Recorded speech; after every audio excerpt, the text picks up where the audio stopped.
Bonjour à tous. Aujourd'hui, je vais vous parler du lierre grimpant. Le lierre grimpant fait partie de ces plantes communes qui sont très présentes en Europe. C'est une plante qui n'a pas très bonne réputation parce qu'elle est souvent considérée comme un parasite, comme quoi elle étoufferait l'arbre sur lequel elle grimpe. Mais en fait, pas du tout. Le lierre se sert de l'arbre pour aller grimper le plus en hauteur possible et aller chercher la lumière et pouvoir donc se reproduire. Mais en même temps, en contrepartie, il absorbe l'humidité, ce qui fait qu'il protège l'arbre sur lequel il grimpe de champignons ou de bactéries. Le lierre, en grimpant sur l'arbre et en s'accrochant, propose plein de cachettes pour les insectes pour pouvoir nidifier, donc notamment pour les coccinelles pour pouvoir hiberner. De plus, le lierre fleurit très tard dans l'année, en septembre-octobre, quand toutes les autres plantes ont déjà fané, ce qui permet d'être une ressource très utile pour les abeilles en cette fin d'année pour pouvoir continuer à se nourrir et produire du miel. Donc voyons maintenant comment le lierre est constitué. Donc le but de mes vidéos n'est pas de faire vraiment des descriptions botaniques, mais d'aider à reconnaître les plantes. Donc regardons par exemple cette partie du lierre qui va chercher la lumière. Sur cette partie, on peut voir que les feuilles sont très ovales avec le bout pointu. On peut voir qu'elles sont lisses, elles reflètent la lumière.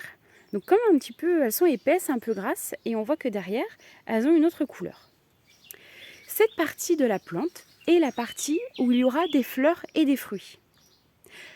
Alors que la partie de la plante qui pousse sur l'arbre, avec des feuilles beaucoup plus en forme, avec comme en trois formes, avec des nervures très marquées. On peut voir aussi derrière qu'elles sont beaucoup plus claires et elles sont beaucoup plus foncées. Ces feuilles-là, donc, qui s'agrippent avec la liane sur l'arbre, donc on peut voir les crampons là qui lui permettent de s'agripper. Cette partie de la plante, elle est stérile. Donc sur cette partie de plante, on ne retrouvera jamais ni de fleurs ni de feuilles. C'est la partie de la plante aussi qui se propageait à même le sol pour aller chercher d'autres troncs, pour aller grimper et se reproduire. Et aller chercher donc la lumière, puisque c'est son objectif, c'est de pouvoir faire des fleurs, des feuilles et pouvoir aller se propager. Les baies sont toxiques, donc surtout à ne pas manger. Le lierre n'est de toute façon pas une plante libérée, donc ce n'est pas une plante que vous allez retrouver dans mes tisanes. Alors pourquoi est-ce que je vous parle du lierre ? Eh bien parce que malgré tout, j'ai envie de lui redonner un peu les lettres de noblesse, parce que le lierre n'est pas un parasite et a des propriétés médicinales. En fait, le lierre a des propriétés antitussifs et expectorants, donc il peut être utilisé contre les bronchites par exemple. Et en application locale dans de l'huile, avec une macération, il peut être utilisé contre la cellulite.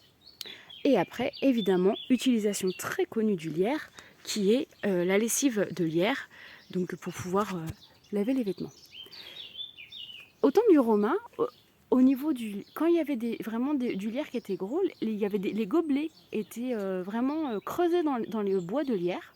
Et apparemment, ça avait des propriétés pour éviter les maux de tête dus à l'alcool. Voilà quelques explications sur le lierre.